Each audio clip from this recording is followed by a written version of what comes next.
ഇവിടുന്ന് പോണേക്കാൾ മുന്നേ എനിക്ക് എന്തായാലും പോയി കാണണം എന്ന് വിചാരിച്ച സ്ഥലമാണ് കേട്ടോ അത്. ഇതെൻ്റെ മെയിൻ സ്കൂളാണ്. ആൻഡ് ഒരു 3 വർഷത്തിൽ ഇവിടെ വന്നിരിക്കുന്ന ചേഞ്ചസ് ചെറുതൊന്നുമല്ല കേട്ടോ. ഗ്രൗണ്ടിൽ നിന്ന് തന്നെ ഭയങ്കര ചേഞ്ചസ് ആട്ടോ. ഞാൻ പഠിച്ചുകൊണ്ടിരുന്ന സമയത്ത് ഫുള്ളും കല്ലും മണ്ണായിരുന്നു. ഇപ്പോൾ നല്ല ഗ്രാസ്ഡൊക്കെയാണ്. അപ്പോൾ ചെറുതായിട്ട് ഇടിഞ്ഞു പൊളിഞ്ഞ് വീണാലും വലിയ സീനൊന്നും ഉണ്ടാകാൻ വഴിയില്ല. അതുപോലെ ബാസ്കറ്റ് ബോൾ കോർട്ടിലും നല്ല ചേഞ്ചസ് ഉണ്ട്. ആ കളർഫുൾ ഷെയ്ഡ്സ് ഒക്കെ പുതിയതാണ്. ആൻഡ് വേലുകൊള്ളാണ്ട് കളിക്കാനൊക്കെ നല്ലതായിരിക്കും. എനിക്ക് 3 വർഷം മുന്നേ അവിടെ വന്നപ്പോൾ പോലും ഇതുണ്ടായിരുന്നില്ല.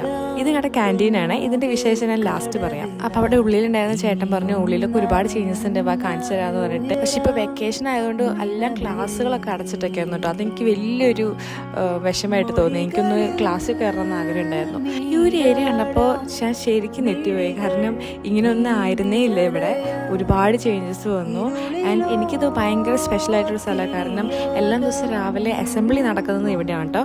ഈ ഒരു സ്പോട്ടിലാണ് അസംബ്ലി നടക്കാറ്. ഞാൻ കൊയറിൽ പാട്ട് പാടാൻ വരുന്ന സ്ഥലം ഇതായിരുന്നു. പക്ഷേ ഇപ്പോൾ ഇവിടെ അസംബ്ലി ഇവിടെ എല്ലാം നടക്കാറ് എന്നാണ് പറഞ്ഞത് കേട്ടോ. പിന്നെ I could see an elevator. അത് വളരെ നല്ലൊരു കാര്യമാണ്. എനിക്കത് ഇഷ്ടപ്പെട്ടു. ക്ലാസ് റൂംസിൻ്റെ അകത്ത് അങ്ങനെ കാര്യമായിട്ട് ചേഞ്ചസ് ഒന്നുമില്ല. ബട്ട് സംഭവം ഞാൻ അതിൽ ചെറിയൊരു വിൻഡോ കൂടെ കാണാൻ പറ്റി കേട്ടോ എനിക്ക്. ആൻഡ് എന്നെ ഏറ്റവും കൂടുതൽ അത്ഭുതപ്പെടുത്തിയത് ഇതാണ് ഗൈസ്. ഇത് ഇവിടുത്തെ ഗ്രൗണ്ട് ഫ്ലോറിലത്തെ റിനോവേറ്റഡ് വാഷ്റൂംസ് ആണ്. ചേട്ടൻ പറഞ്ഞ മോളിൽ നിന്ന് വരെ കുട്ടികൾ ഇവിടെ വന്ന് യൂസ് ചെയ്യാറുണ്ടെന്നാണ് പറഞ്ഞത്. എങ്ങനെ യൂസ് ചെയ്തിരിക്കുമ്പോൾ കാണാൻ അത്ര അടിപൊളിയാണ്.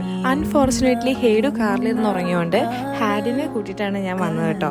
ഹാഡിനാണെങ്കിൽ ഇത് കണ്ടാൽ മനസ്സിലാവാത്ത പ്രായം കൂടിയാണ്. പക്ഷെ പിന്നീട് എപ്പോഴെങ്കിലും ഈ വീഡിയോസൊക്കെ കാണുമ്പോൾ അമ്മയുടെ സ്കൂളിലേക്ക് വന്നിട്ടുണ്ടായിരുന്നു എന്നവന് മനസ്സിലാവില്ല. സോ ഇനി ഞാൻ കാണിക്കാൻ പോകുന്നത് ഞാൻ പാസ് ഔട്ട് ആകുമ്പോൾ ഉണ്ടായിരുന്ന ക്ലാസ് റൂമാട്ടോ.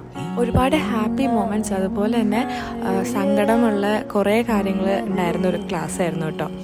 ഇനി ഈ ക്ലാസ്സിൻ്റെ ഒരു പ്രത്യേകത എന്താണെന്ന് വെച്ച് കഴിഞ്ഞാൽ ബ്രേക്ക് ആയി കഴിഞ്ഞാൽ ഫസ്റ്റ് തന്നെ നമുക്ക് പോയിട്ട് സ്നാക്സ് വാങ്ങാം, വേറെ ആരും എത്തുന്നേക്കാളും മുന്നും. ഇതാണ് ഞാൻ പറഞ്ഞ ക്യാൻറ്റീൻ കഥ. വേറെ ഒന്നുകൊണ്ടല്ല, ഗ്രേഡ് 6, 7 ഒക്കെ എന്ന് പറഞ്ഞാൽ ഏറ്റവും ടോപ്പ് ഫ്ലോറിലാണ്. ഞങ്ങൾ ഇവിടെ നിന്ന് സ്റ്റെപ്പ് ഇറങ്ങി താഴെ എത്തുമ്പോഴേക്കും ബ്രേക്കും കഴിഞ്ഞിട്ടുണ്ടാവും, സ്നാക്സും കഴിഞ്ഞിട്ടുണ്ടാവും. പിന്നെ ഈ ഗ്രൗണ്ടിനെ പറ്റിയുള്ള ഓർമ്മ എന്ന് പറയുമ്പോൾ ഒരിക്കൽ ക്ലാസ്സിൽ ലേറ്റായി വന്നതിൻ്റെ പേരിൽ ഈ ഗ്രൗണ്ട് ചുറ്റും ഓടിയിട്ടുണ്ട്. ഓടിയതിലായിരുന്നില്ല കേട്ടോ വിഷമം. ഗ്രൗണ്ട് ഫ്ലോർ നിറച്ച് സീനിയേഴ്സ് ആയതുകൊണ്ട് നമുക്ക് പരിചയമുള്ള ആൾക്കാർ നമ്മൾ ഓടണം കണ്ടല്ലേ നമുക്ക് നാണക്കേടല്ലേ. അതായിരുന്നു എൻ്റെ ടെൻഷൻ. സോ ഒരിക്കൽ കൂടി ഇവിടെ വരാൻ പറ്റിയതിൽ സന്തോഷം. ഇനി ഇങ്ങോട്ട് വരാൻ തന്നെ പറ്റുമോ എന്ന് അറിയില്ല. So until then bye.